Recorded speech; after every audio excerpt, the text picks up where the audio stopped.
and we're on our Facebook page. Madam Clerk, would you please call the roll? Oh.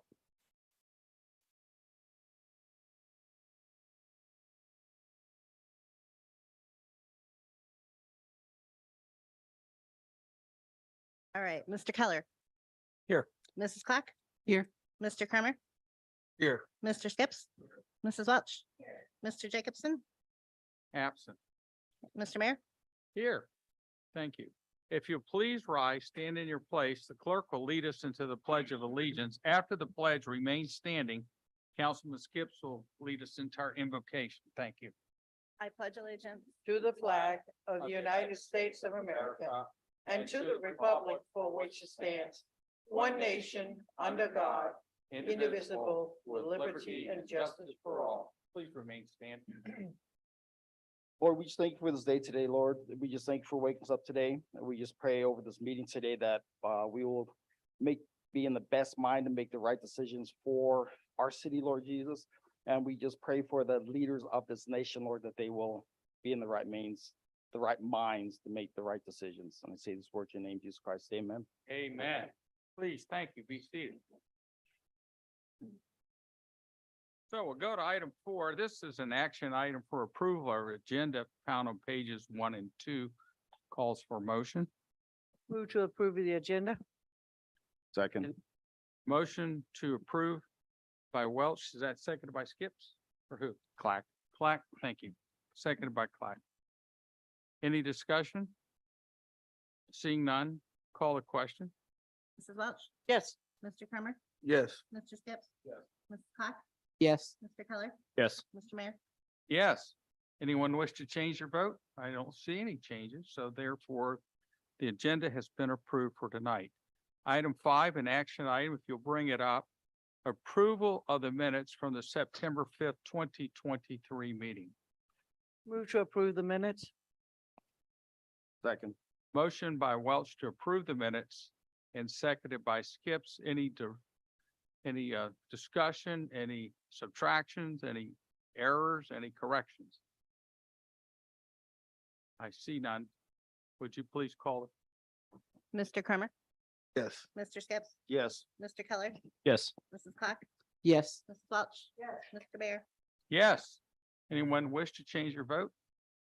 Congratulations. The meeting minutes from September 5th are now approved and adopted for the record. We go to item 6, communications from the mayor. And we start with something we all like to start with, and that's a proclamation. So, is Danica Dawley here? Hi, you don't mind standing, do you? And you come up here so you can have your picture taken as we go through this. Thank you. So this is from the office of the mayor of the city of North Pole proclamation. Whereas Danica Dawley is a senior at North Pole High School and is the daughter of Stephanie and Lyle Dawley. And whereas Danica has been actively involved in cross-country running, student council, wrestling, and National Honor Society. And whereas Danica has been presented with the AP Scholar Award. And whereas the city of North Pole desires to recognize its outstanding students in this community, now therefore I, Michael W. Welch, Mayor of the city of North Pole, do hereby proclaim Danica Dawley as the North Pole City Council High School Student of the Month for September 2023. So you're welcome to let me put this around you here. And then it's customary to walk around from the council to shake their hands so they know they're talking to someone who's done a really great job. Thank you for that. Congratulations.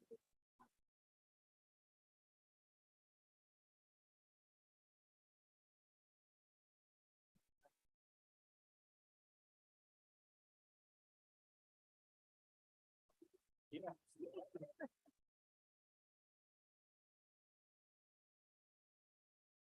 Get her document? And you may stay if you'd like. Does she get that document? Oh, yeah, the proclamation. I almost forgot to give you the proclamation. Thank you. I meant to give you that. Thank you very much. So let's see, since we met the last time, I may back up and go over something that we did do that either I skipped or didn't go over. enough, but at any rate, I will say that on September 2nd, I try to go at least once a month, go over to King Jesus North Pole, KJNP, over the coffee cup at 8:08 in the morning.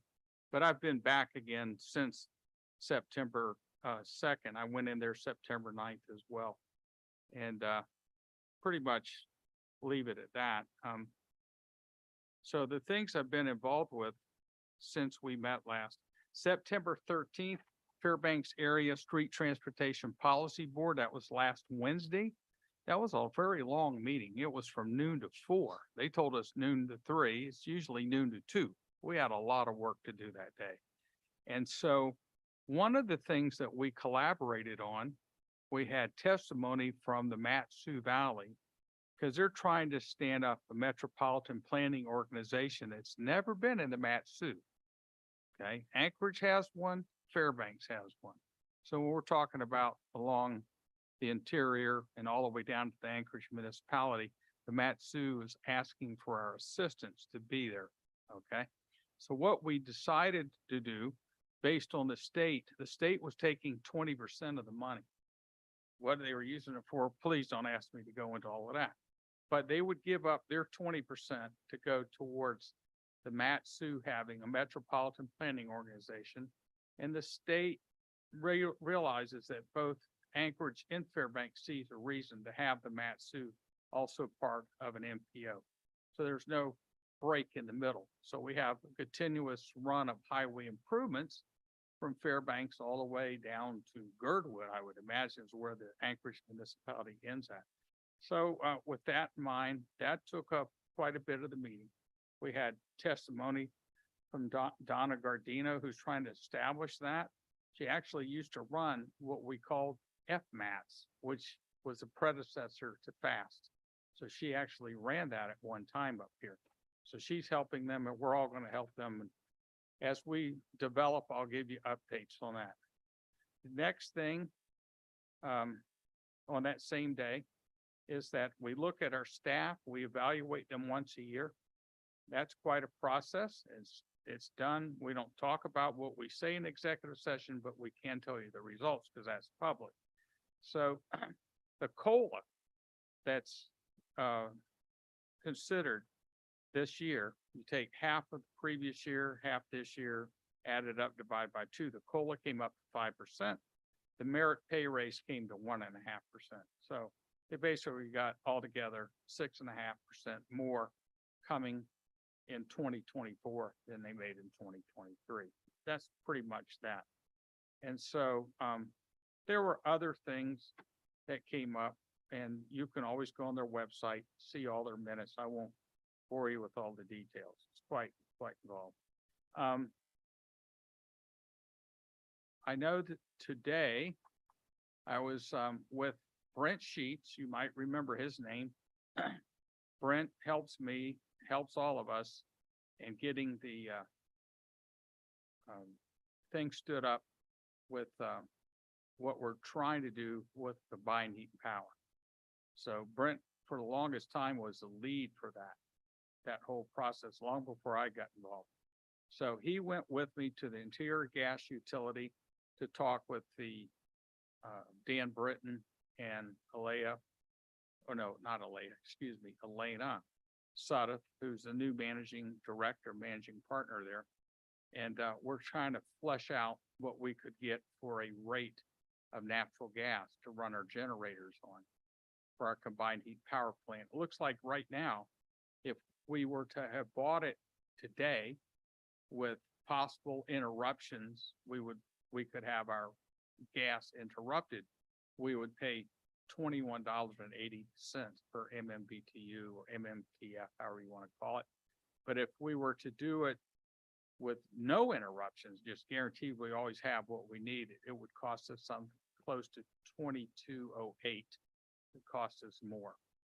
So after we finished going through the initial steps with them, then we go over to our partners at Golden Valley Electric, because we're still trying to get a power purchase agreement. So to bring these two Goliaths to the table, probably going to take a lot of work on our part. I'll just put it that it's not for the faint of heart. It's really quite involved. Whether we do or not, only time and God will be able to tell us, but we sure are trying to get agreements with them, okay? Tomorrow, I'll be visiting with, Alliance Accounting at the request of, seeing I have something in town already to go to. I'll be meeting with, Gary Hutchison of Alliance Accounting. He is telling me that they will not be able to provide us with audit services next year. So he's telling me way in advance so we can go out, put out an RFP and get us an auditing firm. So when we close out everything and go into the new calendar year, we can be prepared to go with the new auditing firm. So he's going to do that for me. They are short-staffed. I believe that Gary's going to retire, and that's part of it too. As I know more, I'll let you know, but that's tomorrow. On September 22nd, the Air Force will have its Air Force Ball out at Eielson at 6 p.m. I don't know if anyone on the council received an invite or not. It starts at 6 p.m. and it's the 70th actual birthday of the Air Force was yesterday, but the 76th anniversary at Eielson is on Friday, the 22nd. And for those who are watching, the 23rd is the equinox day, and it's supposedly the first day of autumn. Okay, so we do the best we can with that. And I don't have anything else that I know of at this juncture. I did think that I was going to be going to visit Dr. Ravi Shadaray of the Assistant Secretary to the Air Force Academy Secretary of the Academy, Mr. Kendall, but they're coming here. So I figured let them come here and we'll see what we can do with them. And that'll be the third time I'll have met with him. He comes up, they leave DC around October 12th. I don't know the exact date because they're going on a tour, a 12-day tour of all the Pacific Air Forces. So I don't know where we're at on that tour. When I say where we're at, we mean Eielson Air Force Base, but that would include the city of North Pole. But right now, I can't see a reason to go to that. Anyone tracking or have been tracking the follow-on for the national November 6th? That's when the council meets, the first meeting night on Monday, November 6th. Anybody tracking the American Defense Communities, ADC? That's when they do their national forum. So if you want, I can have the clerk send you what that would be if anybody wants to participate in that forum down. And I think it's in Virginia this year. That's about all I know about at this juncture. But I don't know why we'd want to leave here in November, but we can. All right. So we go to the next item. If I haven't left anything out, any questions for the mayor? Seeing none, then that's closed. So now we go to, keep me on track here, Madam Clerk. We're going to go for citizens' comments. Item 8, are there any citizens, Madam Clerk, that wish to address the council? Yep, we have Mr. Benny Williams with us. Well, Mr. Benny Williams, come in and sit down and tell us who you are and what you want, and we'll give you 5 minutes. Don't start the clock, though. No, we'll wait. Just sit down and get comfortable first. You're No okay. big rush. Good evening, everybody. I'm here for, just to let you guys know that I will be putting in for the, one of the positions here. That's coming up. I just want to read you the spiel that I gave, the newspaper reporter, as well as, a reporter downtown, Alex. So what I told those guys was, I said, let me tell you, let me say my first dedication is to my family, and that's always. I work to ensure that my children receive an education, participate in the arts, and they are very well traveled. By the way, my wife is the mediator for all of us. Hint, hint, and everybody know what I'm talking about when I say that. There were and are times that the family did not agree, okay? So you guess who turned around and worked us all together, and we're still talking with one another. So that should tell you something right then and there. I don't wear the pants in the family, but I'm still there. Let me see, I cannot take claim, and we all know that is, we have to learn from individuals in Alaska and abroad, and that's what I've always done. And you know, one of the questions that they asked me is, why am I running for office? I said, one of the reasons that I'm running for office is to advance our city forward and to improve it to the future, to have all the other cities model after our city. That can be done by just by talking with people and making sure they get the right idea and think in the right way. Another way is to have our people view situation as the glass is half full, not half empty. So many people look at the glass as being half empty. And when you come with a problem, always come with a solution. Nobody comes with a solution, and I've noticed that. So if we get people into doing that, you can take their solution, your solutions, and people can work together. That's my way of thinking. Another reason is to listen to the ideas of others and build on their ideas. Another reason is to take the good and the bad ideas, and you can still build on them. And we all can work together as what? As a team. There's no I in team. We all got to work together. And sometimes it's hard to do. And they say, how would you accomplish this? I said, after I graduated from college, I thought I was going to be a music major. I really did.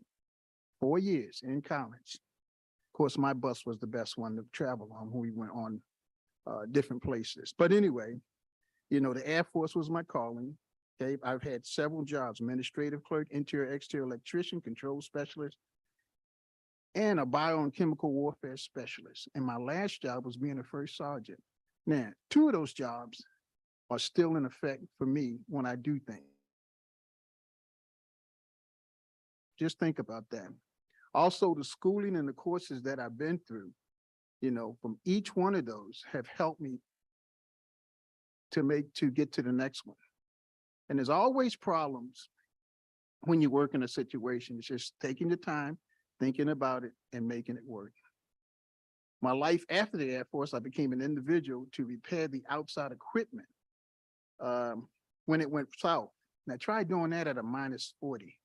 You got to think smarter when you're working with certain equipment and stuff like that, especially outside. And sometimes you can't turn the power off and stuff. So once again, that's safety.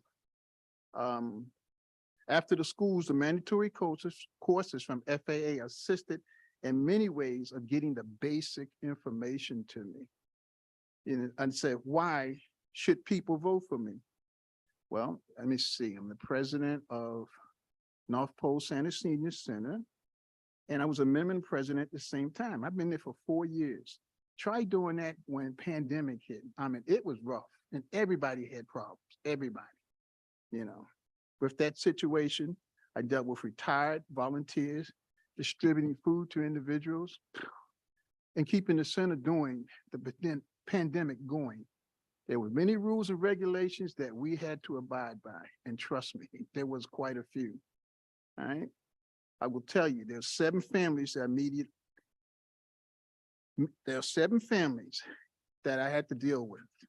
I got my Air Force family. I got my immediate family at first, Air Force family, Air National Guard family, FAA family, and then I have North Pole Santa Senior Center. And also, it was brought to my attention by one of my fellow workers was Fairbanks Tungstado and Theater Fairbanks, Dance Theater Fairbanks. Those are 2 interesting things. They're way off the board, but we still made it work. And guess what? Once again, team, that's all it's got to be. And I see my time is just about over, but I'm gonna go to some quotes I think is very important. And I think education for all of us, especially the kids, is very important.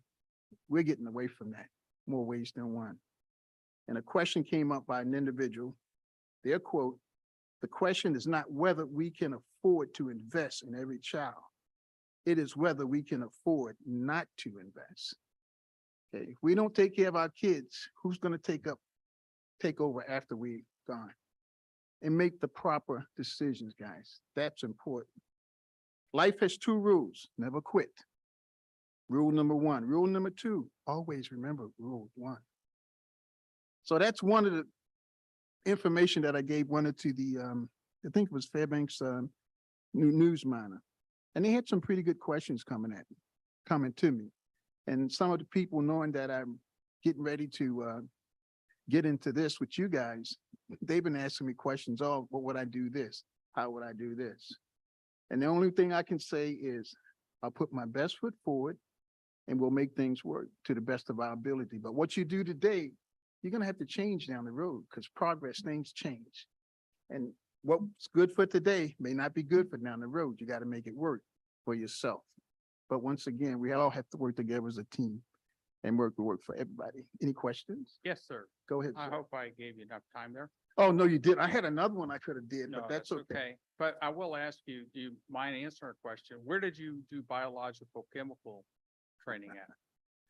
Ooh, that's a tricky one right there. I don't have my wife here to tell me the dates and the times and No, where I just go. where, It was in the Air Force. Yeah, I know, but. But I can't remember the, overseas or, no, it was here in the States. okay, Okay, and when you went to that school, I'm gonna tell you guys, it wasn't that I was scared going through the school, but if you make one boo-boo, you may not leave that place. When they tell you to do something, you better do it exactly like they tell you. There ain't no ifs, ands, or buts about it, because chemical stuff, it doesn't play. It don't care who you are, it will get you. But, and you know, I approach the job and working on things just like that same way.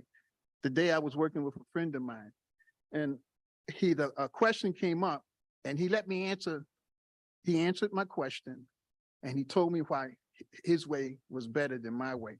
And once I understood what he did, I said, you're right. But that takes some doing to have somebody come and tell you something as to you can't do it this way because of this. And you have to have the knowledge to understand that what he's saying is correct. well, it was very tough training when I went through it. I did mine in NATO in the Oh, Federal Na- Republic of Germany, but it was also nuclear biological chemical.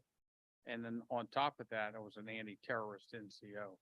So that was a big bite of two different kinds of apples. So I kind of know what you went through. It was You one of don't those, get a chance to make up for that. no, not at all. You see, I still got on my head, so I'm good to go. I don't have all of mine. So, well, any questions for Mr. Benny Williams? We wish you well. Thank you for coming and having a chance to talk with us, and hope to see you going about the city and doing a little door to door and getting to know your citizens. That's next week, but I have other things I got to do too. So I'm still working on that, what we talked about. Good luck. Well, thank you guys. I you. appreciate it. Anyone else for citizens' comments offline, online? Madam Clerk? No, sir. Okay, seeing none, citizens' comments are closed at 23 past the hour. Thank you. Now we go to communications from department heads, and Danny, I'll let you start off first.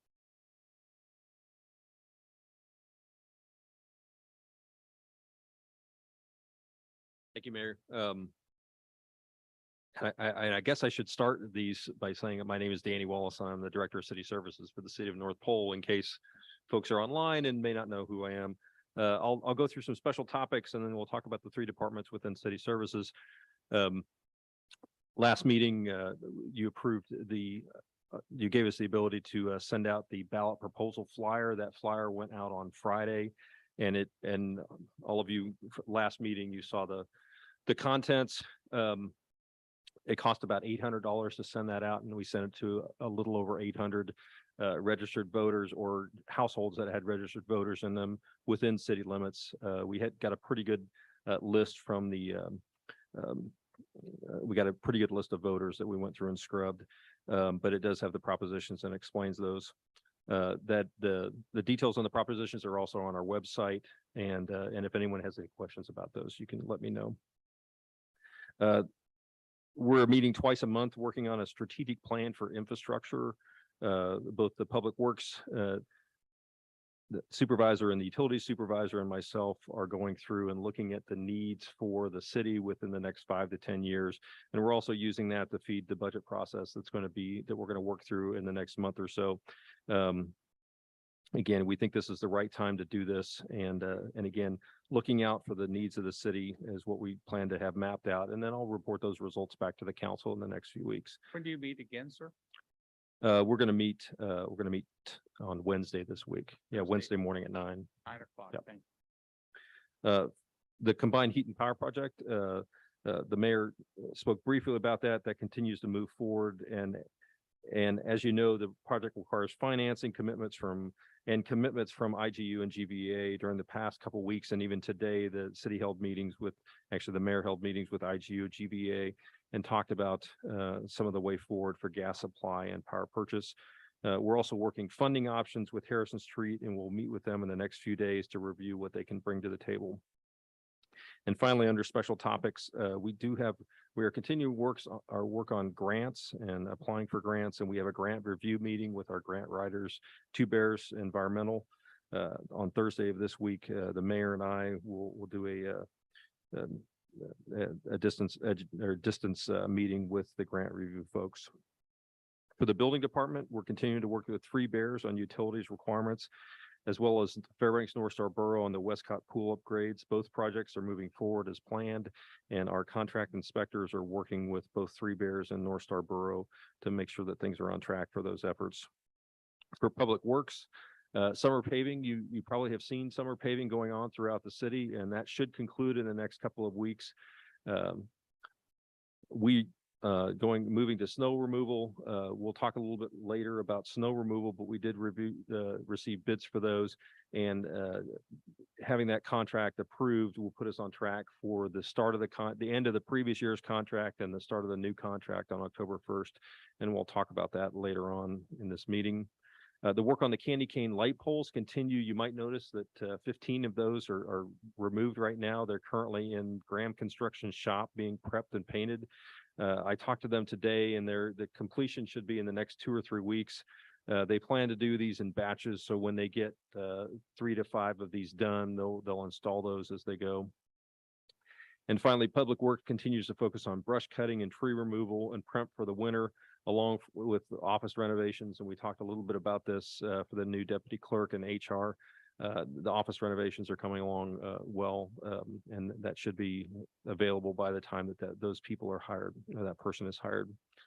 For utilities, on September 26th through 28th, the state of Alaska will host a Environmental Protection Agency meeting called the Western States Area Wide Optimization Program. They're going to do this workshop. EPA is going to sponsor this workshop at Fairbanks, but they're going to use the North Pole Water Utility, the water department, as their practical exercise for this seminar that they're doing. They're actually going to come on site, and they're going to look at Moose Creek, how the water distribution setup is there, and then they're going to actually do some water testing. They're going to actually provide a report back to us on it, but it's more in support of this meeting that they're having in Fairbanks. And it's actually it's a state of Alaska wide meeting that will be there.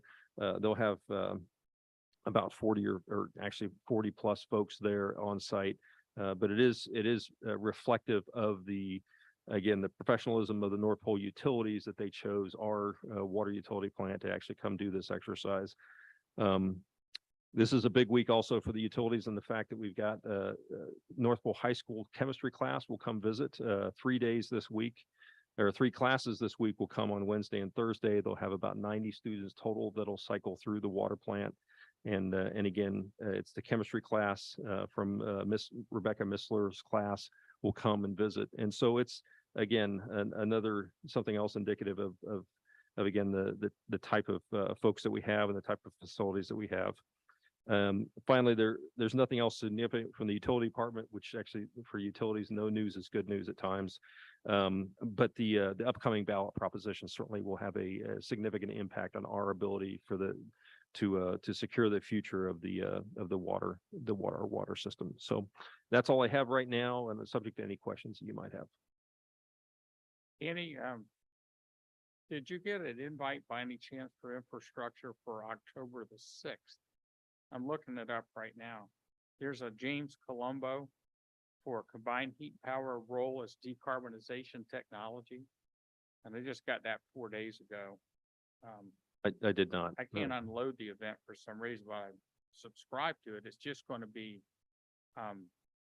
it's out of Dr. Van Holda's group out of Olympia, Washington, from the University of Washington for Region 10 of the EPA.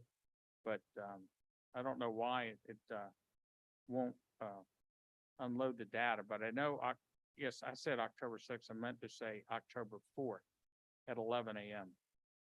And so I can send that to you if you want. It's got a passcode and all that, where you join on Zoom. I think the only invite that I've gotten is to the Alaska Infrastructure Week, which is next week, Next actually, Wednesday or Monday through Wednesday next week in Anchorage. I'm going to attend that meeting. This is just a very short, sweet out of Region 10. And I don't know where it'll go after that, but it's in the middle of the week on Wednesday, the 4th of October. And I'll send that to you. Any other questions for Danny? Seeing none, thank you for your report, Danny. Tricia, would you like to go next, please?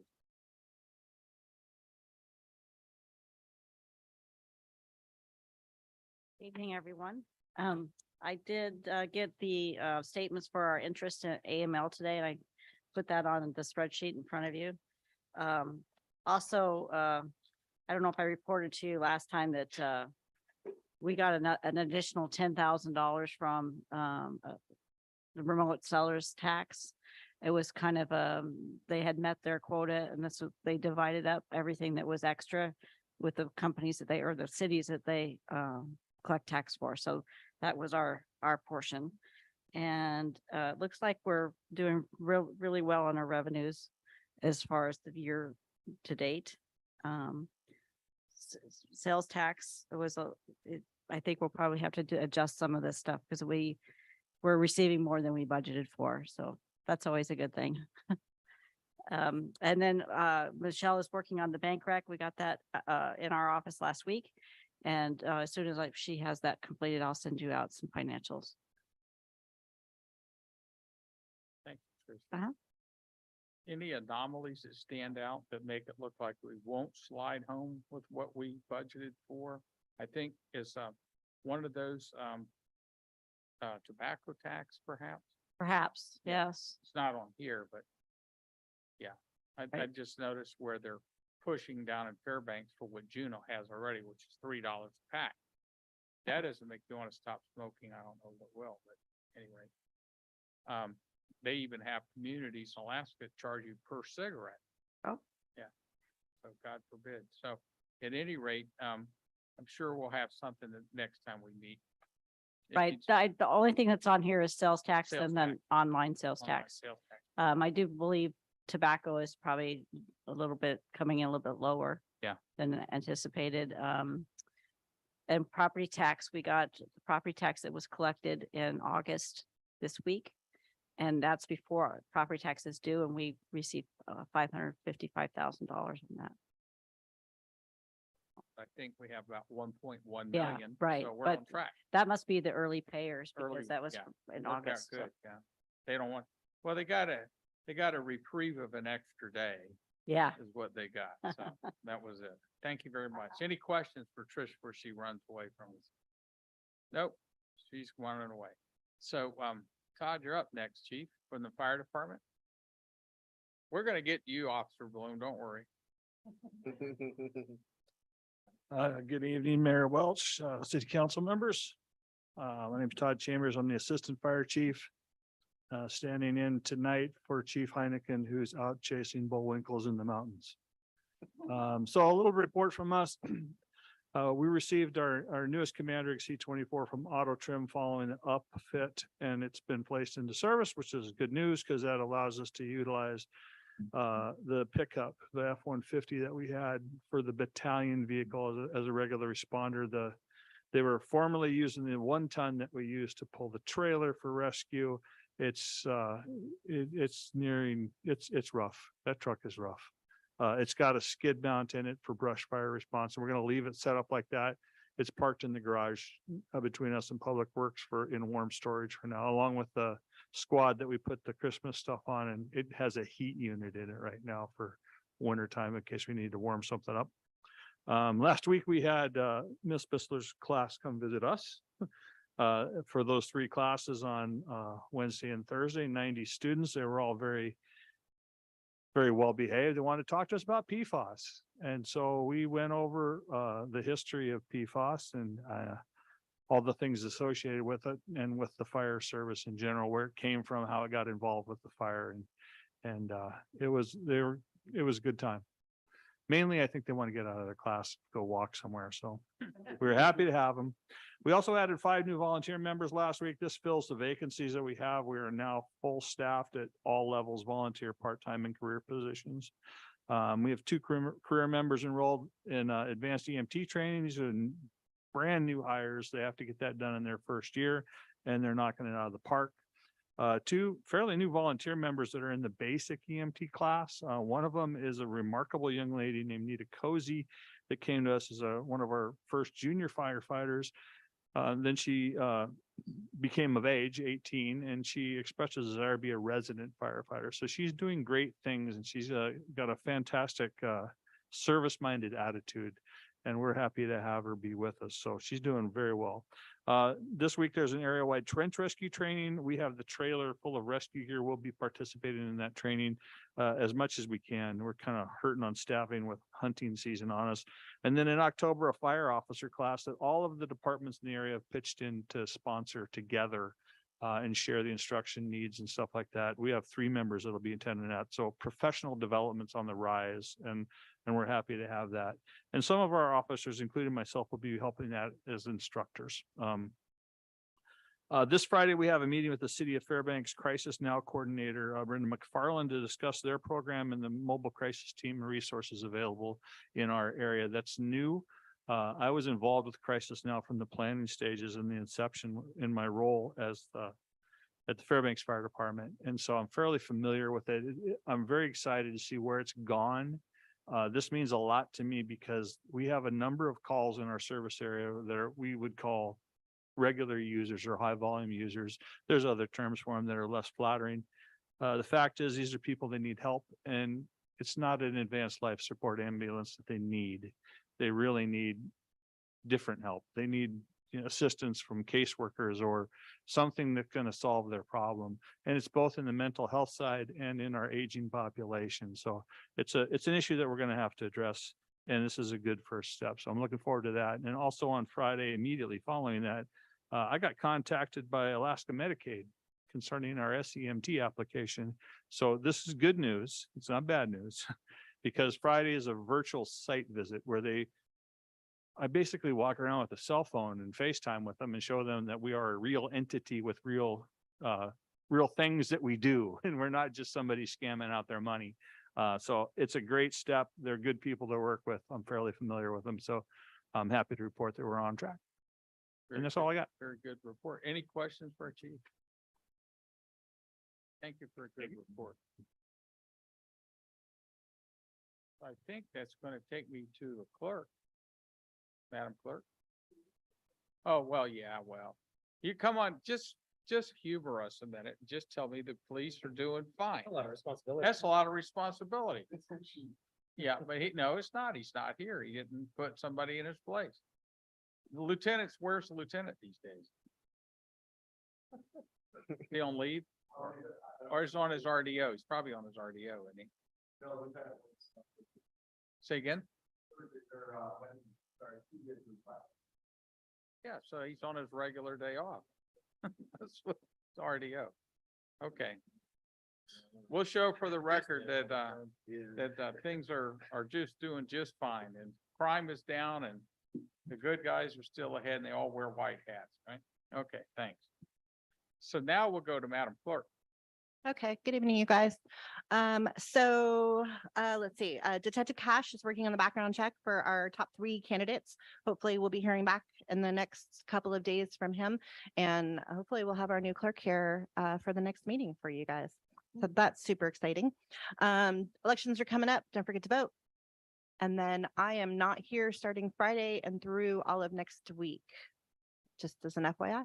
And that's all I got. Starting Friday through the end of next week. Mhm. But you'll be back for the October. I will be back in the state on the 30th, and I will be here for our meeting on the 2nd and elections on the 3rd. Good. You need any help with the elections? or- Absolutely. You're welcome to go in my place. Oh, no, I'm not going. Just so that you'll know that one day they're going to probably want to move the elections out of here because they don't think they have enough room because we have a room for the clerk and the deputy clerk now. And I say, well, I could make good use of all the room that's here and out in the hallway, but if they can't, then maybe they'll go find the library or somewhere for the precinct. I don't know. Precinct 175 is where we're at, in case you don't know. So, but I'll be the last person to vote, God willing. I'm always the last one to vote. If it's 7:55 and I walk in the door, you know that it's time to close the polls soon. So I'll be there to vote. I haven't missed an election in 24 years, so. Well, Mr. Mayor, maybe if we can offer our services and as interior decorators and designers, and we can design a project for them out here that's gonna make it work better the than what hallway? I can do that. But if they will listen, Any rate, anything else I'm skipping over that I'm thinking of? I don't know what's in the back of my mind, Madam Clerk? No.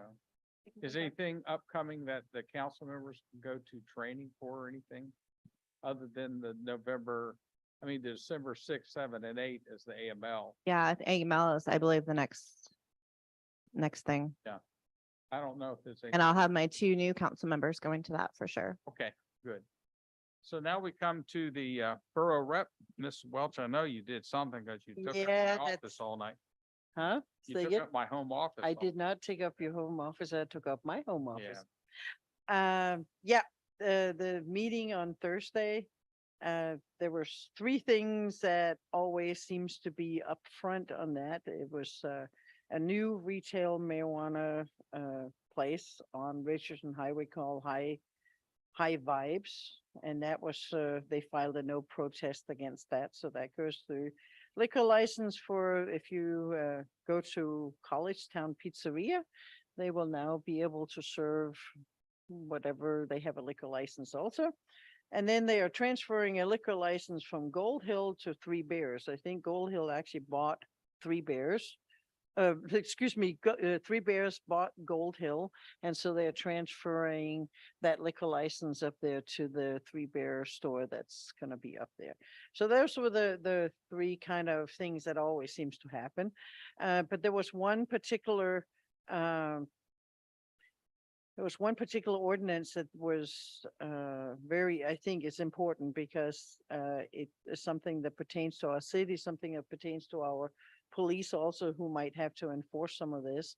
And this is pertaining to aggressive animals, dangerous animals. They had passed a ordinance in the past simply saying that any animal that bit was a dangerous animal.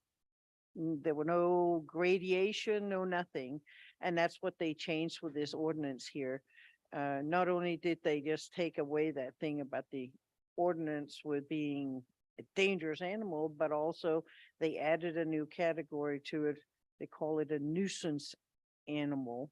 And so they want to say that, of course, a lot of bites can be prevented if the animal control can get in and educate the people. But the problem is if an animal bite occurred in case of, say, a dog got injured on the road, they used that as an example. And in process of trying to rescue this animal, the dog snaps and bites you. It's not really a dangerous animal or animal that's being teased or beaten or something like that. It defends itself. That's not considered a dangerous animal. And so all of a sudden they had all these people who get the dog was marked as a dangerous animal, which means that a lot of things and fines and stuff like that. So what they did was they changed it so that they now have defined it. An accidental bite does not mean that the animal gets to be a dangerous animal.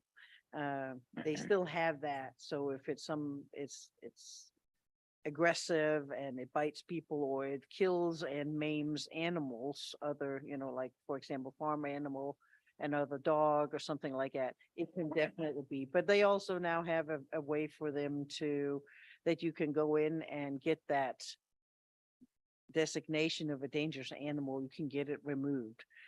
There might be conditions. You have to take them to training. You have to have them special leashed or muscled or whatever. If you follow those after a year, you can go in and petition and you can get it taken away. So I think that was a very important part that gives the animal officers a little bit more of a leadway to say, what was the cause of this bite?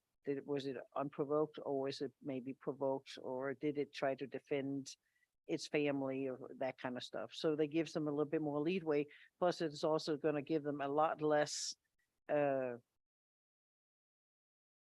issues of having dogs that are actually marked dangerous when they really are not. And then they have to go through all the paperwork and everything else to try to get them off the list. So this should make it a nicer system for everybody, take some work off of the animal control officers, because they can use their expertise in actually making the determination instead of just having that they bite, they're dangerous.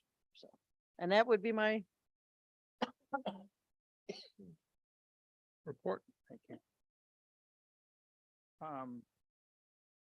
Do we have any ongoing projects reports?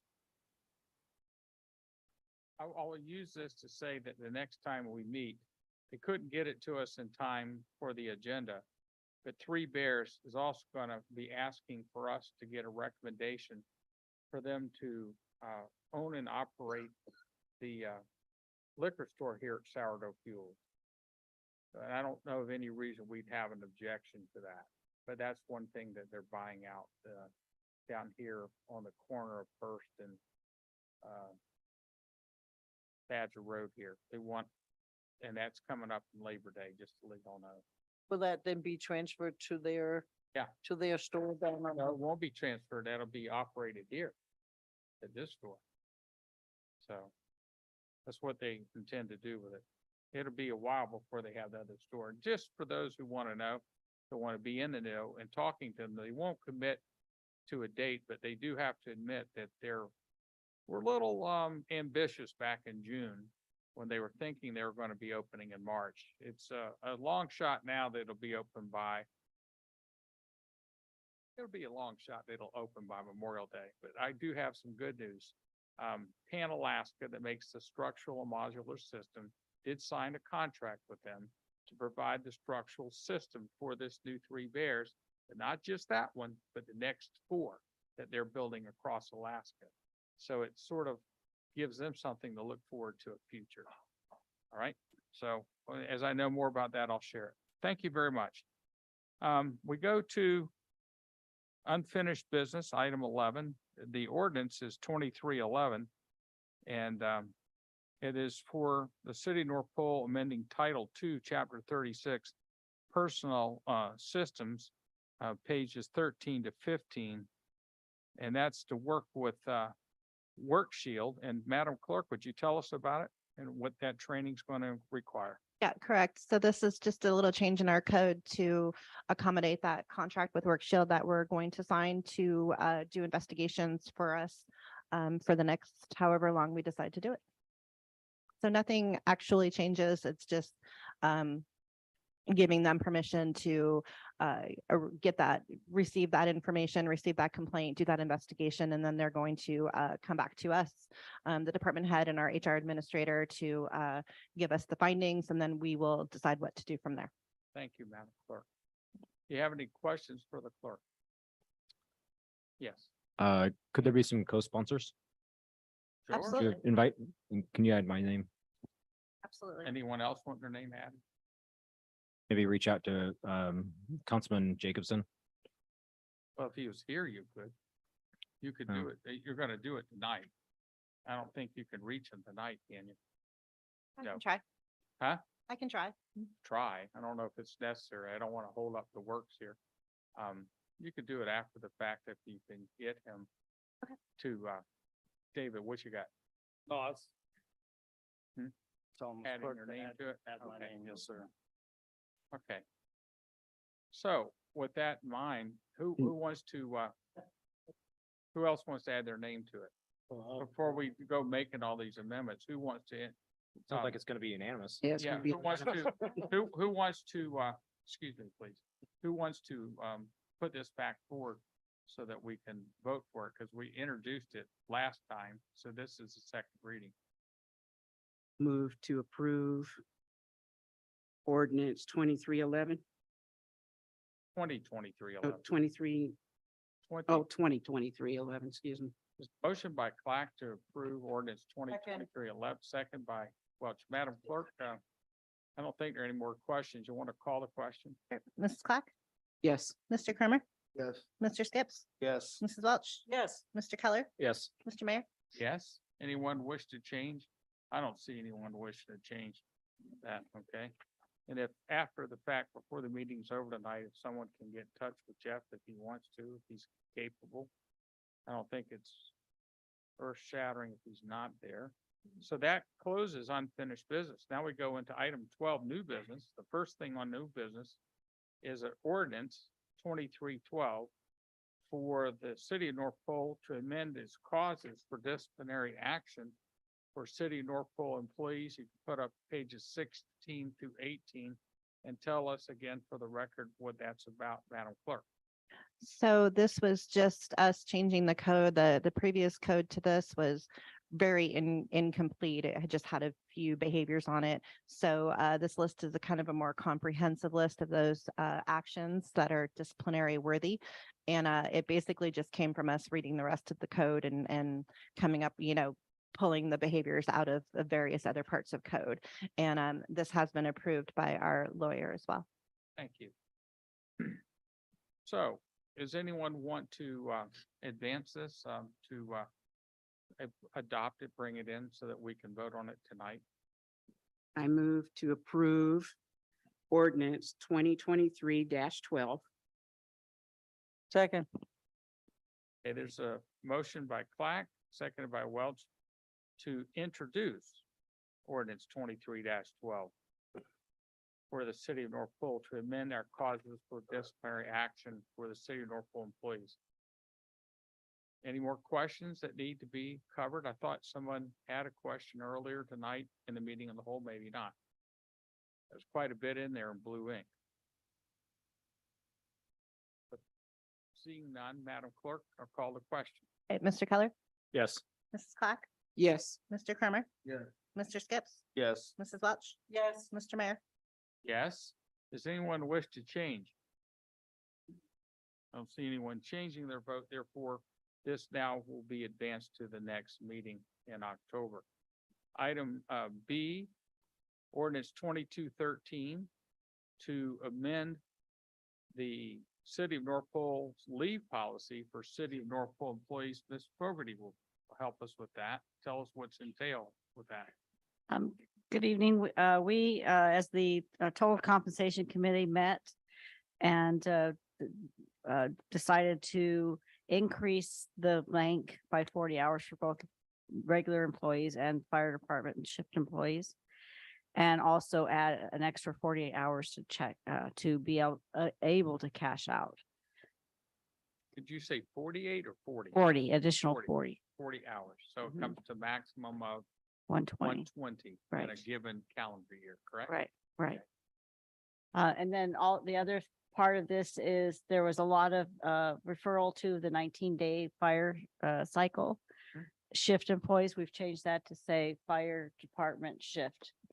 They are planning on this budget year to going to a 14-day cycle. So I think it'll be a lot clearer as far as when they get their overtime. It'll all be in the same pay cycle for regular employees, and that's when that's how we do payroll as well.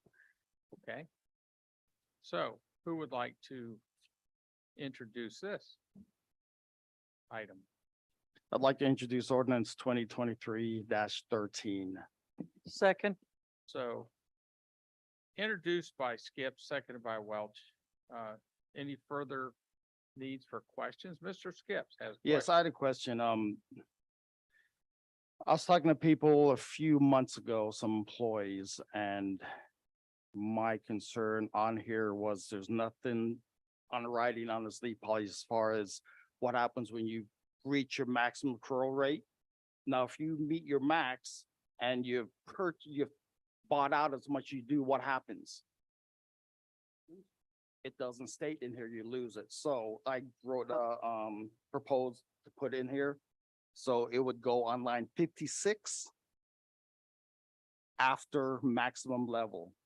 It will read any and all excess leave above maximum accrual not used within the calendar year will be lost. Be forfeited? You want to say lost or forfeited? Forfeited, fine, will be Forfeited. forfeited. Would you restate that for the clerk? I have it written down. Okay, please read it out loud again. I'd say forfeited would be a better way of saying it. Go ahead. Any and all excess leave above maximum accrual will not be. Excuse me, let me start over. Any and all excess leave above maximum accrual not used within the calendar year will be forfeited. I have a second on that amendment. Second. Who seconded? Mr. Cromer? Mr. Cromer, thank you. Ms. Trish may have a question on that. did you guys motion to Motion to, the original motion? Not yet. You No. have to go You can't to- do an amendment until you do that. No, he's doing an amendment. We already made a motion to bring it in to introduce it. He Oh, introduced it. okay, okay, I Are got you- lost are there, you sorry. Yeah, he was doing that. I Okay. know how you can get lost here. All of us can. No, he made a motion to introduce it. Now he's making an amendment. That's fine. So now that there's been a motion made, it's been seconded. Madam Clerk, would you call the question on the, You have to have discussion on that amendment before you call it. I thought that's what I had just asked for and I got interrupted here. Does anyone have any discussion on the amendment? Just have one, let's see this.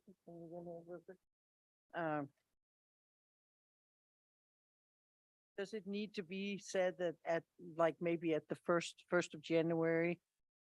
It's a leave year. I think it's Leave applied. year, so that's, leave year. that, Never it's the good, first- that's it's good not the enough for, 1st of January. that's good enough for your department? Yeah. Not the 1st of January. That's not the beginning of a leave year. It The varies. first calendar. Yeah. Or for whatever. It varies from year to year. I think December 31st this year is the first. What's the effective date? Oh, January. Sorry, December 31st. December 31st, which it just happens to Right. be, Right, just. happens that's to the net, first full payroll of 2024. Actually starts that day, Mhm. just Right. one of those flukes. That's why I thought I should mention that. Okay, now with all that, any other discussion? I just think this is very good amendment. Just to cement, there is something that will happen. It doesn't leave it open for interpretation there after that. Madam Clerk, do you have that verbiage, by the do. way? Okay, so first off, before she changes it, we call the question on that so that you can make that change. Call a question, please. Mrs. Clark, yes. Mr. Cromer, Yes. Mr. Skips, Mrs. Welch, Yes. Mr. Keller, Mr. Mayor. Yes, does anyone wish to change? Seeing done, the amendment passes, and if you want to type that in there, that would be the appropriate time to do it. And now that she's amending it, is there any more that needs to be discussed?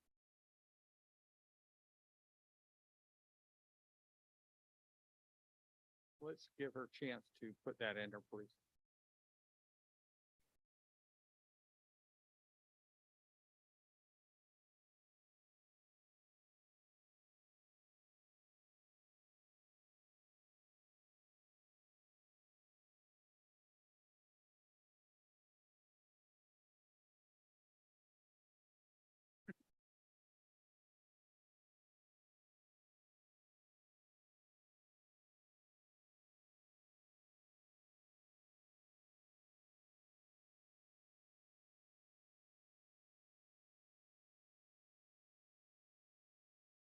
I think you got a preposition where it doesn't belong. It should be the calendar year. Instead of at, but yeah, just take the A out. Thank you. Thank you.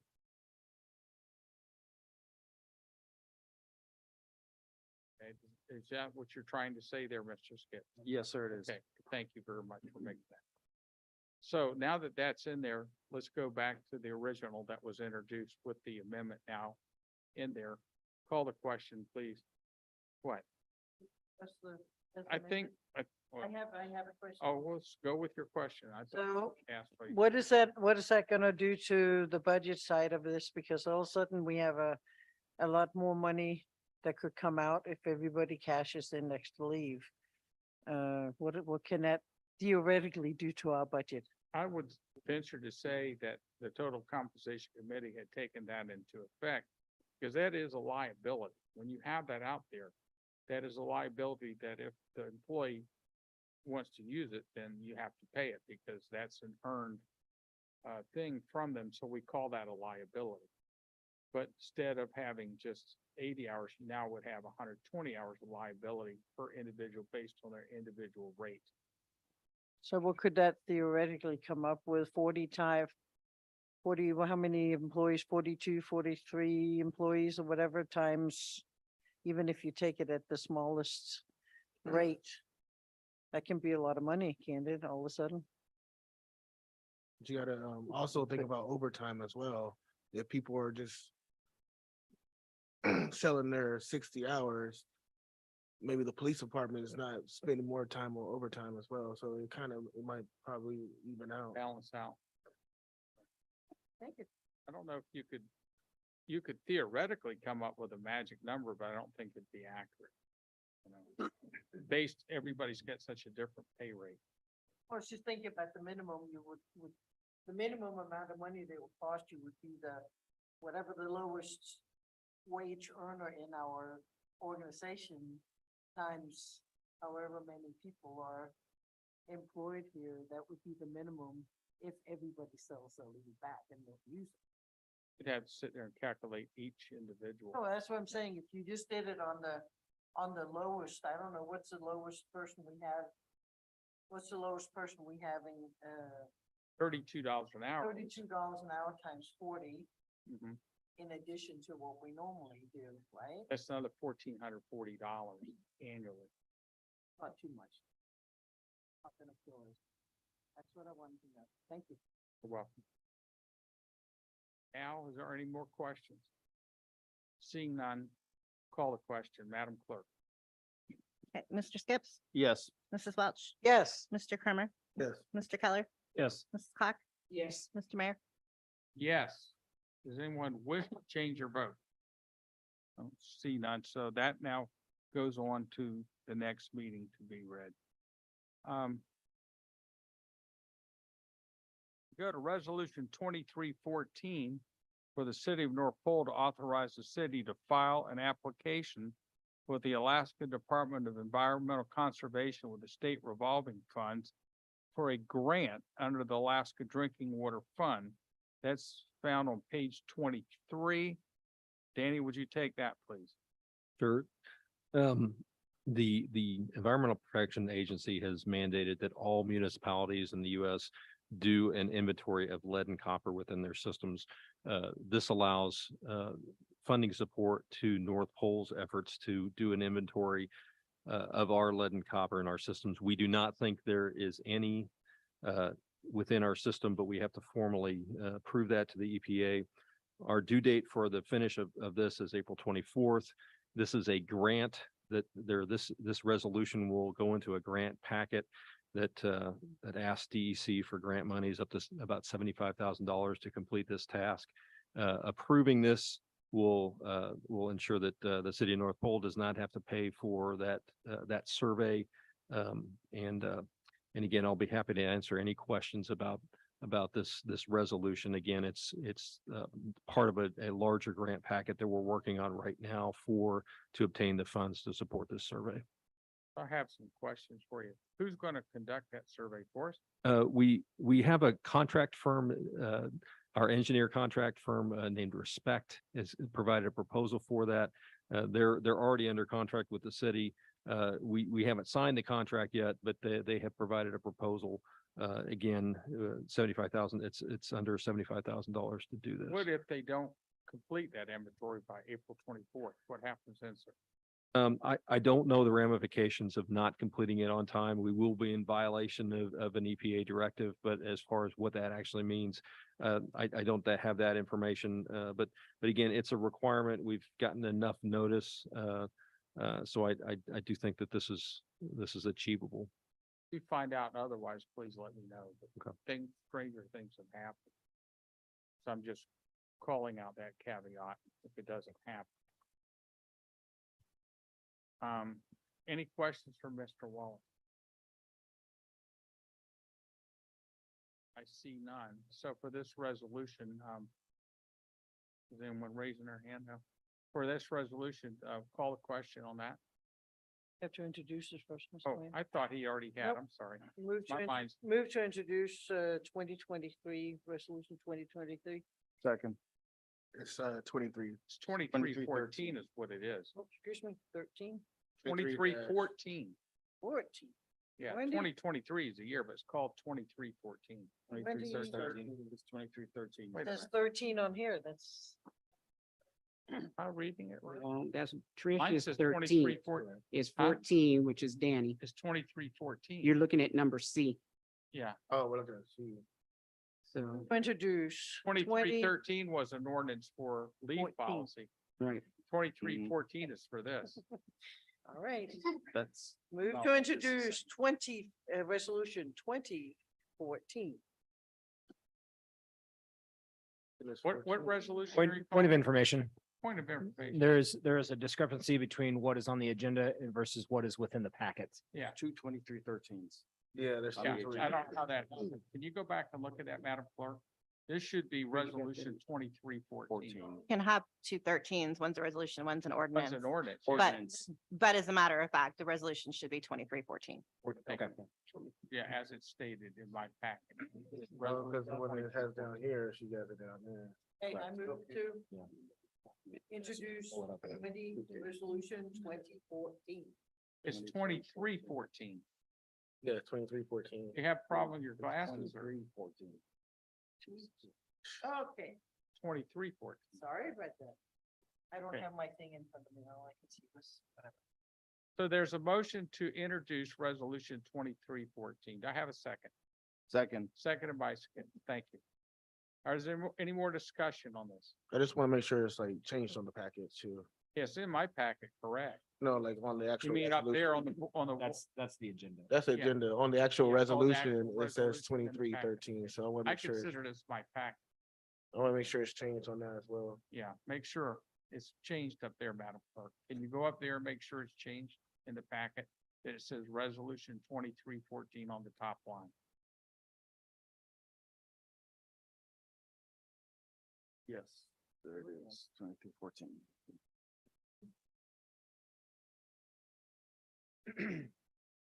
Why does that say September 5th?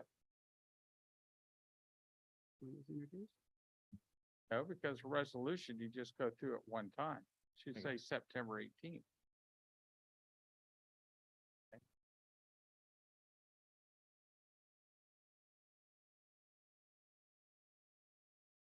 Okay, now that we've gotten that straight, can you please call the question? Okay, Mr. Keller, Yes. Mrs. Clack, Yes. Mr. Kermer, Yes. Mr. Skips, Mrs. Welch. Yes. Mr. Mayor. Yes, thank you. Anyone think they should change their vote after all this? No. So resolution 2314 has been approved. Now we go to the next item, item D, approval of the snow removal contract award. You'll find that please on pages 24 to 25. And I know there's questions about it, so when we get to that, we'll ask them. Danny, you want to go ahead and introduce? We'll wait for the questions Certainly. afterwards. You'll see the memo before you, the matrix on the memo are that constitute the bids for this year's snow removal contract. We had three organizations, three firms that bid: HC Construction, Hawks, and Hubbard Construction. And you'll see numbers 1 through 6 on the left side. Those are the different areas that we had them bid on, because those are the different services required for snow removal within the city of North Pole. We used both monetary bids as far as meeting those 6 services. And also we looked at the quality aspect of the three organizations. And if you can go to the second page. If if you look on there, we did, we worked with, CSG, actually, Zane Wilson's sister, Renee, helped us with this and approved this as far as a way to not just measure lowest cost, but to look at the quality of the service provided. And again, on the left-hand side, you'll see the three different organizations.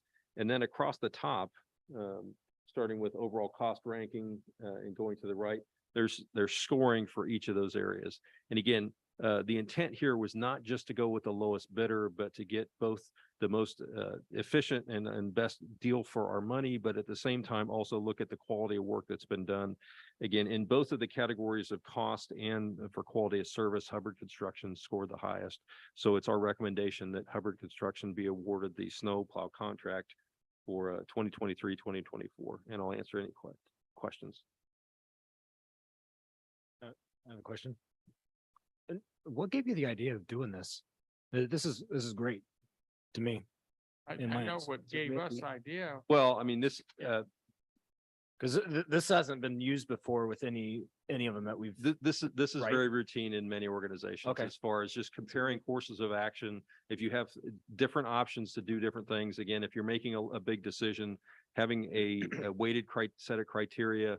I wish I could take credit for this novel Yeah. approach, but it's something that again, I've used a lot in the military.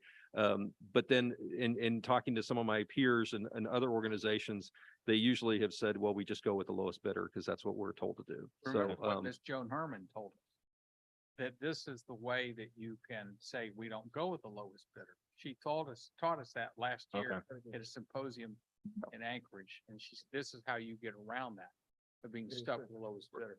but again, this is a more objective, a defendable way to make a decision like this. And if it doesn't end up being the lowest bidder, as the mayor said, this is a way to, again, get the best quality for the taxpayers' money.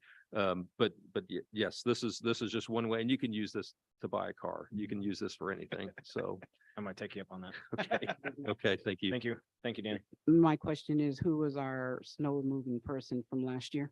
It was Hubbard Construction. It's the same company. And company? Yes. Okay, Now, although I will say that previously that Hawks Construction did have I think 6 years ago or 7 years ago, Hawks Construction had the contract. So they both have had things. And then also HC has done work for the city also with snow removal. So all three of them are familiar with the task. They worked within the city.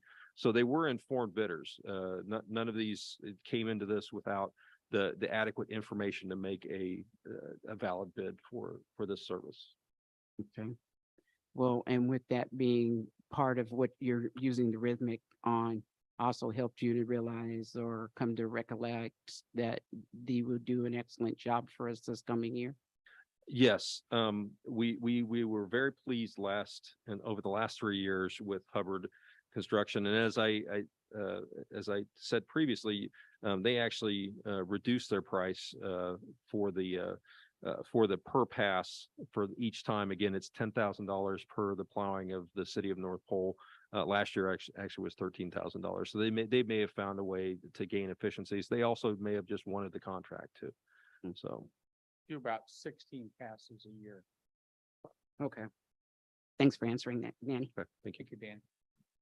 Any other questions on this removal contract? Okay. So I'll call the questions for the approval of this contract.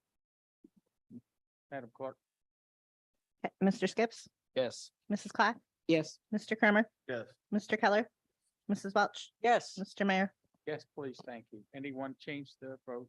No. So that contract is now approved, and you can allow Hubbard to know that. We go to item E, a service contract with Hubbard. You'll find that on pages 26 to 31. So go to 26 to 31. And if you will, please take us down that road, Danny. Okay, the service contract, this is very similar to previous service contracts we have let for snow removal. Again, this contract will be the one that we will do with Hubbard. it talks about what the requirements are. Everything that was in the bid is included in this contract. It also designates the streets throughout the city that they're responsible for plowing. It also designates the plowing standards, the call out times, and some of the expectations. Again, this contract has been reviewed by our legal team, and it is valid. The only thing that may happen is if we choose to renew this contract and we have more building within the city, we have more roads that have been constructed that require snow plowing, those will be added to this contract. Of note, this contract can be renewed for 1 year at the end of the contract term, which the contract term's 1 year. It can be renewed for 1 year up to 2 more times. So a total of 3 years. This could be potentially a total of 3-year contract with Hubbard if the city chooses to do that. The city can, after the first year, decide to go with another organization. We can make that choice. But each year I'll come before the city and I will talk about the snow plowing contract and gain approval from the council for that. But I'll be happy to answer any questions about this. Questions for Danny, please. Question, Danny. How does the hard pack snow fit into this? Or if we have any melting going on, If how would you'll- this fit into this? Yeah, if you'll look in the, actually, it's task number 2 on the matrix, and it may be easier just to look at the memo. But if you look at task number 2, they have bid for $13,500 for 1 pass for hard pack. Last year, we did this twice. We did it in either late December or early January, and then we did it again in the spring. The hard pack is another plowing, and they charge us for that. But instead of paying, for example, for next year, instead of paying $10,000 for the plowing, we'll pay a little bit more, and they will pull up the hard pack. They don't haul off all of the hard pack. A lot of times they'll plow it to the side. There are some areas where they may remove that for us, or our public works folks will remove it, because it is, even though Hubbard or the contractor removes and plows the roads, our public works folks actually help out, and they kind of fill in some of the gaps for snow plowing.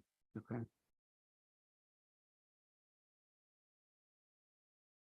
Any other inquiries to Danny while we have him here? I'm going off of the the city helping. Does that include the sidewalks where the city is actually in charge of The city sidewalks? does the sidewalks. Okay, all But right. again, there are areas where DOT plows, and we Yeah. coordinate with DOT for certain areas, and other areas, we do that, but we generally do the sidewalks. The contract is for the roads, the mileage within the roads within the city. Thank you. Yes? So Danny, have you been able to get with DOT so you can, so we don't plow our streets or our sidewalks and they pack them back in and then we Well, have to come and- back and do it again? And I'll tell you that last year was, we had very good coordination with them, where they would send us a text. They would send myself and code and the public works supervisor a text and say, hey, we're plowing at this time. And generally it was able to be coordinated. There are times where, again, certain areas will get plowed, and again, they'll have to be redone, and we'll plow in front of a driveway or an exit to a church, and then that'll have to be replowed by our folks. But in general, it's coordination. We have not had that meeting yet this year. But we do definitely know that snow is coming, and that coordination is definitely going to occur. We just haven't set that up yet. And I did talk with Mr. Joe Kemp from State DOT, and he knows that we are anticipating getting together like we did and coming to that agreement again. So he knows that. And I think they're going to do the borough-wide, whatever they call that event for the citizens and all. They're going to do that, I want to say November 7th. So far, they're just looking for a venue to do it in, because the Norweed Library is closed. And just a follow up on that, did anything ever come of our offer to have Hubbard do was it 3 Road St. were, Nicholas and whatever? Did anything ever come of that? DOT graciously said thank you, but they got it. So they, again, from their perspective, they had enough crew, they had enough capacity to do those without having to contract Hubbard. That is something we still are certainly interested in. But there was a lot of good crosstalk last year where the DOT and the city of North Pole plowing efforts really didn't conflict with each other. I'll tell you, last year, and I'm sure they'll do it again this year, The plows are out at about 2 AM. They're hitting the schools, they're hitting the access to the fire and police departments in those areas. Whenever snow occurs, the city of North Pole folks are out there very, very early, and DOT really do 24-hour operations. So there was that ability to coordinate back and forth.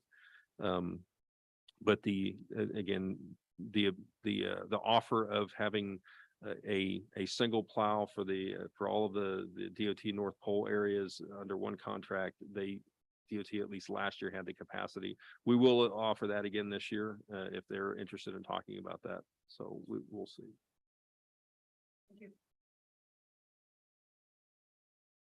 Can someone move to approve this contract? I move to approve Contract. service contract with Hubbard. Okay, second. Okay, motion by Black, second by Welch to approve the service contract with Hubbard. Any more discussion? Seeing none. Madam Clerk, call the question. Okay, Mrs. Welch, Yes. Mr. Skips, Yes. Mr. Kramer, Yes. Mrs. Clark, Yes. Mr. Keller, Mr. Mayor. Yes, does anyone wish to change that vote? I see no one wishing to change their vote, so that's been approved. Hubbard can be notified. Thank you, Danny. Finally, Tricia Fogarty, we're gonna ask Tricia, we're gonna talk about the request to move from Peak 1 to Meritain for the 2024 FSA. Our risk advisor said that, advised us that if we would go with Meritain versus Peak, everything would be under one roof and there would probably be no issues for our employees that use FSA. So that was the intent, to move it from Peak 1 to Meritain. Starting in 2024. Starting in 2024. Is there gonna be a additional fee to the city for this? No, they charge a fee every year if you want to scroll up a little bit. This is where they're talking about the Peak 1 above here, just a little bit down, Melissa. They're showing what it would cost us to go with Meritain. So the first year is a little more for the setup charge, but then the next years are less than Peak 1. Looks like a good option. Any more questions for Tricia? Someone want to motion that we accept this request? Move to accept this request. Second. Okay, so we have a motion to accept the request to move from Peak 1 to Meritain for the flexible spending account starting in 2024. Madam Clerk, call the question. Okay, Mr. Kramer, Yes. Mr. Keller, Yes. Mrs. Welch, Yes. Mrs. Clark, Yes. Mr. Skips, Mr. Mayor. Yes. Now, anyone to change your vote? Seeing none. Thank you. Now we go to item 13, council comment. Who goes first, Madam Clerk? Mr. Skips. Yes, I'd just like to thank the comments that Mr. Williams had. Thank you for that. And the 23rd is the Mayor Bowl, North Pole High School. North Pole's playing Lathrop. It's at home. Our home. Yep, it's at North Pole High School. I don't have anything from them. Nothing. Oh, I'll get with the coach, and it's at 7 o'clock, 7 PM. Is gonna be the game. Mayor Cruz, no to be there? I'm just letting us know that's the high school stuff. So I'm just letting y'all know about that. On the 23rd of September? Yes, it should be Saturday, I believe. Yeah, I think you're right. Now I have something to do on that day. I mean, other than this. Yeah, it is Saturday. Yes, 23rd, and the JV game starts at 10 AM if you'd be interested in the JV game. I might ask you later if you fill Okay. in for me. Yes, sir. Yeah, the varsity game's at 7. And that's all I have. Thank you. Thank you. Thank Who's you, next? Mrs. Welch. Well, I'm thinking that winter is coming, whether we like it or not. The snowplow contract and all that stuff is giving us an extra one on that. I think it's time to bring in anything we don't want to freeze out there. I'm looking at things that are growing in my garden that I'd like to be able to harvest later. I'll bring some of it in on the lights to see if I can get a little bit more out of it. Other than that, again, for safety reasons, make sure you keep an eye out as it gets darker for youngsters and adults alike. I don't know what it is with people that think that it's perfectly okay, go out in totally black clothing and expect that you are seen out there. Add some reflectors, something like that to make sure you can be seen if you're out and about and not on sidewalks. Your life might depend on it. Thank you. Thank you, Mr. Keller. So since I wasn't able to attend last meeting and give a report, I did email Madam Clerk a brief report from the borough meeting I attended, and the feeling of appalled, I think is the feeling of the borough meeting and our place there as North Pole representatives. It was quite interesting to have a formal conversation with the chair and then also informal afterwards pertaining to really subjective interpretation of what muffles us. And I actually use that word with making comments with some of the things that are discussed there at the meeting. It's quite interesting, the interpretation of their ordinance with that. So it'll be interesting to see how this progresses as time goes on and as we continue to have representatives go.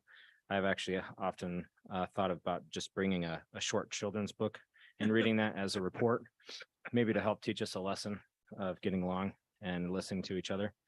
But with that aside, I am super excited for the direction of where we're going as a city. With Mr. Williams' comments today, it echoed some of my deep thoughts about where we are as a city and where we want to go. And as the city of North Pole, I want it to be the shining example of how cities can come together and use synergy of working together for the greater good, and not just for today, but also in the future of how we can get to the next step.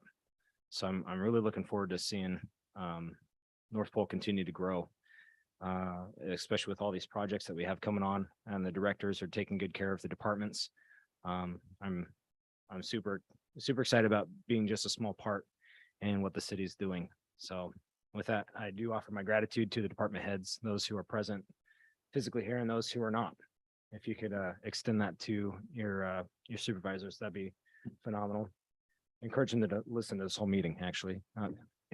Just kidding. But no, I'm appreciative to be a part of this great community and great team that we have. So, and with that, I end. Thank you, Mrs. Clock. I want to thank our board, city council, and Benny coming in and speaking and sharing his thoughts on where we should go as a community. Like Anton spoke on, for our department heads and the excellent job that they're doing. And to remind everyone to get ready to come out on the 2nd to vote. We do have some proposals out there that we do need some comments from our citizens. So it'd be great that all you guys come out and vote. Thank you, Mr. Kramer. No comment. Thank you, Mr. Mayor. Yes, thank you. Well, now, while we're giving kudos to Benny, I will say that I did work with him. I don't know if that's good or bad. I worked with him with FAA on the east ramp at Fairbanks International Automated Flight Service Station. I guess you were there when I got there in '99. I think you were. And so I worked all 13 years. I got out and retired before you did. So, so I know that you were pretty proactive around the station. He took care of the maintenance of items, and I was in the operations of air traffic control. So that was good. With that, I'm looking into something that I had asked back in January for people to be on a committee for a housing task force. And for whatever reason, when I went to research it, this was something Fedco was supposed to be taking over for the borough. And the last one I saw scheduled was on May 30th. We were doing it more frequent than that. And May 30th was about 5 days after I had a bad concussion. So if they had one, I'm sure I wasn't there for it. But I don't think they had one, and I don't know why they haven't had one since, but I'm gonna get to the bottom of it, and find out why they haven't been having the housing task force. Now, maybe every other week we get a report on real estate sales, but that's not a housing task force. That just keeps us on track to know from 49.9 to 499.9, what houses are on the market, how long they last on the market, what the average sales price is. And that doesn't tell me though about efforts and stuff. So I have to go back and say, why is this falling off the track? You know, I think I know, but there's a part of me, and this is my opinion, I might be wrong, but I think that the people who are building don't see anything in the tax abatement that helps them get to where they need to be. Right now, they're at a point where it takes them 10 years, year after year after year, to get a small amount back for every house that they get abatement on. And I don't think that helps them do the following things. I don't think it helps them go get the materials they need so badly. I don't think it helps them to attract people to work in the construction industry to build the houses. I don't think it pays them back for the interest rates of 8% or higher that they have to pay to go out and make this housing work. So there's a part of me that wants to go to DOD, Pentagon, to explain to the powers to be what we could do if they want to spend.